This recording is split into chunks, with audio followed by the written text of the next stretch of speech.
Singapore time ঠিক 2টা বজাত জুবিনে 4জন তেওঁৰ টিম আৰু তাৰ 11জন অসমীয়া যুৱকক লগত লৈ ইয়াতছত গৈছিলে আৰু তাতে কিছু দূৰ যোৱাৰ পিছত তেখেতসকলে এক জায়গাত ৰখি সুইমিং কৰিছিলে। প্ৰথমতে তেওঁ যেটো লাইফ জেকেট লৈ সুইমিং কৰিছিলে। পিছত লাইফ জেকেটটো অভাৰসাইজ হোৱা বুলি তেওঁ লাইফ জেকেটটো খুলি সুইমিং কৰিলে। যেতিয়া লাইফ জেকেটটো খুলি সুইমিং কৰিলে অলপ সময় পিছতে তেওঁৰ যেতিয়া শৰীৰটো অলপ অস্পষ্ট হৈ গৈছে, পানীৰ তলত সোমাই যোৱা ধৰণৰ হৈছে, তেতিয়া ইয়াতছৰ ক্ৰুজনে জঁপিয়াই আৰু জুবিনক লৈ আহে। প্ৰথমতে CPR দিয়ে। CPR দিয়াৰ পিছত ৰিভাইভ নোহোৱা দেখি ইয়াতছৰ পৰ্টলৈকে লৈ যায়। পৰ্টত কোষ্ট গাৰ্ড আৰু তাৰ যিবিলাক ডক্টৰ আছিলে তেওঁলোকে আকৌ CPR দিয়ে। তাতো ৰিভাইভ নোহোৱাত তেওঁক ছিংগাপুৰ জেনেৰেল হস্পিটালত লৈ যায়। ছিংগাপুৰ টাইম 5:20 ICUত ট্ৰিটমেণ্ট কৰাৰ পিছতো ৰিভাইভ নোহোৱাত ছিংগাপুৰ টাইম 5:20 জুবিন গাৰ্গক মৃত বুলি ঘোষণা কৰা হয়। সাধাৰণতে যিহেতু ই এটা দুৰ্ঘটনা, গতিকে ছিংগাপুৰৰ আইন অনুসৰি ইয়াতে পোষ্টমৰ্টেম বা অটোস্পাই কৰাৰ প্ৰয়োজনীয়তা আহি পৰিব। ইণ্ডিয়ান এম্বেচিয়ে ছিংগাপুৰ চৰকাৰৰ লগত যোগাযোগ অব্যাহত ৰাখিছে। পোষ্টমৰ্টেম নকৰাকৈও আনিব পাৰি নেকি তাৰ বিষয়েও কথা পাতিছে। আৰু যদি পোষ্টমৰ্টেম কৰিও আনিব পৰা যায় তেতিয়াহ'লে কালি গোটেই দিনটো লাগিব। কালি বিয়লি আমি আশা কৰিছোঁ যে তেওঁক আমি নতুন দিল্লী আৰু নতুন দিল্লীৰ পৰা নিশালৈকে আমি গুৱাহাটীলৈ লৈ আহিব পাৰিম। গুৱাহাটীত তেখেতক অহাৰ পিছত জুবিন গাৰ্গক যাতে সকলোৱে শ্ৰদ্ধাঞ্জলি দিব পাৰে, সকলো মানুহে যিহেতু খুব আগ্ৰহী, সৰু সজাইত তেখেতক আমি এটা দিন ৰাখিম আৰু তেখেতৰ অনুৰাগীসকলে তেখেতক শ্ৰদ্ধাঞ্জলি দিয়াৰ সুবিধা পাব।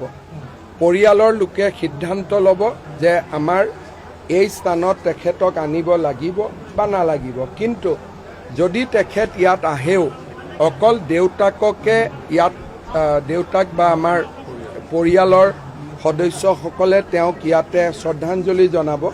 বাকী ৰাজহুৱা শ্ৰদ্ধাঞ্জলিৰ গোটেই অনুষ্ঠানটো আমি সৰু সজাইত ৰাখিম। ইয়াতে তাৰ বহু ৰাইজে যোৰহাটলৈকেও নিয়াৰ দাবী কৰিছে আৰু বহু ৰাইজে বিচাৰিছে যে যোৰহাটত তেখেতক সমাধিস্থ কৰিব লাগে। এই বিষয়ে এতিয়া আমি একো কথা পতা নাই। তেখেত আহক, অহাৰ পিছত আমি সিদ্ধান্ত ল'ব পাৰিম। কিন্তু আমি চৰকাৰৰ পৰা এটা আমি ভাবিছোঁ যে সৎকাৰ এটা আৰু সমাধিস্থলী বনোৱাটো এটা, গতিকে দুইটা বিষয়ত আমি পৃথকে সিদ্ধান্ত ল'ম। সকলোৰে লগত আলোচনা কৰি এই বিষয়ে আমি সিদ্ধান্ত ল'ম। সময় আছে। এতিয়ালৈকে ছিংগাপুৰৰ এম্বেচেডৰে যিখিনি আমাক জনাইছে, অসম এছ'চিয়েশ্যনৰ অভিমন্যু তালুকদাৰ আৰু তেওঁৰ সহযোগীসকলৰ লগত জুবিন ইয়াতছত গৈছিলে। 11জন যি ব্যক্তি তেওঁৰ লগত আছিল তাৰ তালিকাও আমাৰ হাতত আছে। এই মুহূৰ্তলৈকে আমি পোৱা নামখিনি হ'ল অভিমন্যু তালুকদাৰ আৰু 11জন অসমীয়া আৰু জুবিন গাৰ্গৰ লগত 4জন সংগী। 11 আৰু 4 15 আৰু 2জন ক্ৰু। গতিকে এতিয়ালৈকে ইয়াতছৰ ঘটনাত জড়িত বা জুবিনৰ লগত থকা নাম এইকেইটাৰ ভিতৰত যিসকল নাম আছে তেওঁলোকক যদি ছিংগাপুৰ পুলিচে সোধা পোছা কৰে বা অসম আৰক্ষী বা ভাৰতৰ পৰা আমি কাৰোবাক পঠাব লাগে, সেই বিষয়ে কেন্দ্ৰীয় গৃহমন্ত্ৰীৰ লগত মই কথা পাতিম।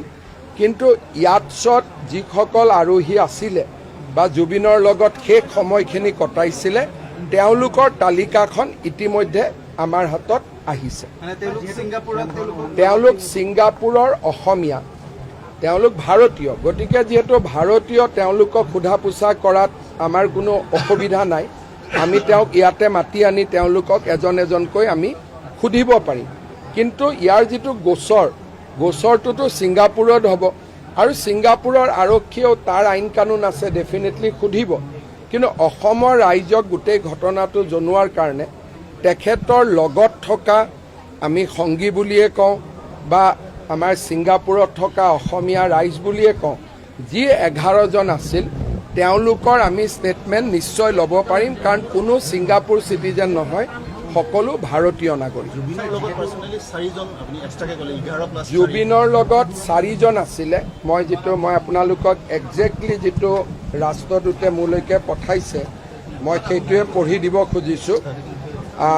ইয়াতে আছিলে group head 11 local Assamese including Abhimanyu Talukdar plus 5 from Zubeen team including Zubeen, তাৰমানে 11 + 5 16 এণ্ড 2 ক্ৰু মেম্বাৰ, তাৰমানে ইয়াটছখনৰ যিসকল পাইলট আছিল। গতিকে 4জন জুবিনৰ মিউজিক টিমত বা জুবিনৰ লগত যোৱা, এজন জুবিন নিজে 16জন আৰু 2জন ক্ৰু মেম্বাৰ 18জন।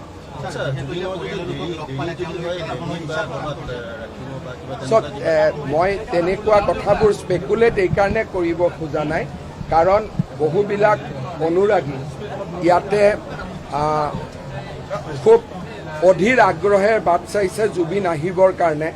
আমি কিবা কথা দুটা বেছিকৈ ক'লেও তাৰ ৰিয়েকশ্যন থাকিব।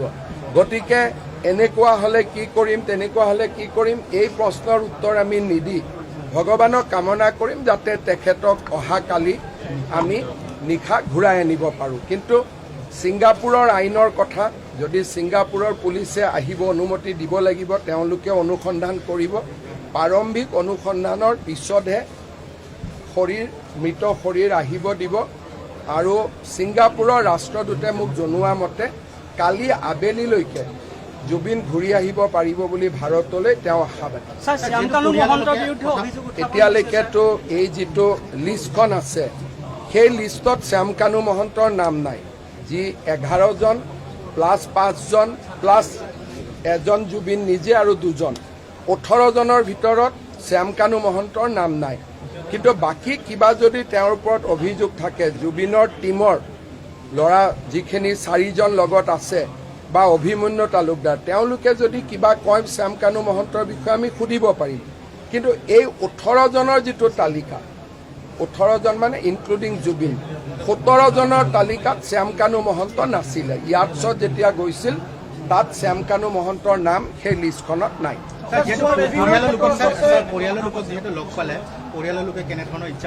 পৰিয়ালৰ লোকে কৈছে যে জুবিন ৰাইজৰ, চৰকাৰে যি সিদ্ধান্ত লয় তেখেতসকলে চৰকাৰক সহযোগিতা কৰিব। যদি ৰাইজে বিচাৰে 2 দিন ৰাখিব লাগে আমি 2 দিনো ৰাখিব পাৰিম। ইয়াত কোনো হাৰ্ড এণ্ড ফাষ্ট ৰুল একো নাই। অহাৰ পিছত বিভিন্ন ৰাইজৰ পৰামৰ্শ আহিব। মই অকলে সিদ্ধান্ত লোৱাৰ মোৰো অধিকাৰ নাই, জুবিন ৰাইজৰ হয়।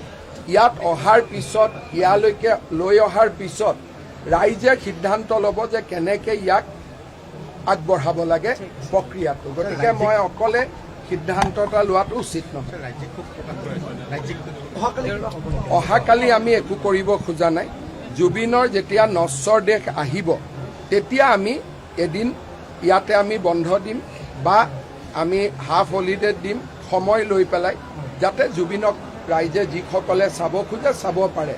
অহাকালি যদি আমি কিবা এটা বন্ধ দিওঁ, পিছদিনাখন আকৌ জুবিনক চাবৰ কাৰণে মানুহে দ্বিতীয় বন্ধ এটা নাপাব। সেইকাৰণে আমি অহাকালিৰ পৰিৱৰ্তে জুবিন ঘূৰি অহাৰ পিছত আমি যিটো চৰকাৰীভাৱে শোক প্ৰকাশ কৰিব লাগে সেই কাৰ্যসূচী আমি আৰম্ভ কৰিম জুবিন অসমৰ মাটিত ভৰি দিয়াৰ পিছত।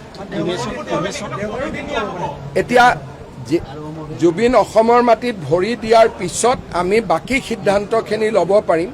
আগতীয়াকৈ মই কিবা কম, কালি সেইমতে নহ'ব, ৰাইজে দুখ পাব। সেইকাৰণে আজি আমি খুব কম কথা ক'ম। যি ধৰণে আগবাঢ়িব আপোনালোকক মই লগ পায়ে থাকিম, জনাই থাকিব পাৰিম। ব্যক্তিগতভাৱে যদি আপোনাক সুধো, জুবিন আপোনাৰো ঘনিষ্ঠ আছিল। জুবিনৰ সম্পৰ্কে বহুতবাৰ মই মোৰ মনৰ কথা কৈ থৈছোঁ। জুবিন অসমৰ এটা সম্পদ আছিলে। জুবিনৰ কলা, জুবিনৰ সৃষ্টি সামগ্ৰিক বা আমাৰ সমসাময়িক অসমৰ বাবে এটা ভাবিব নোৱাৰা ক্ষতি। অসমবাসী ৰাইজে দুখ পাইছে, ময়ো দুখ পাইছোঁ। আমি সকলো শোকাস্তব্ধ। আপুনি যিমান দুখ পাইছে ময়ো সিমান পাইছোঁ, কাৰণ মই নাভাবোঁ যে অসমীয়া কোনোবাই বেছিকৈ দুখ পাইছে, কোনোবাই কমকৈ দুখ পাইছে। প্ৰতিজন অসমীয়া আজি দুখত আৰু শোকত ভাগি পৰিছে। ঠিক আছে, ধন্যবাদ।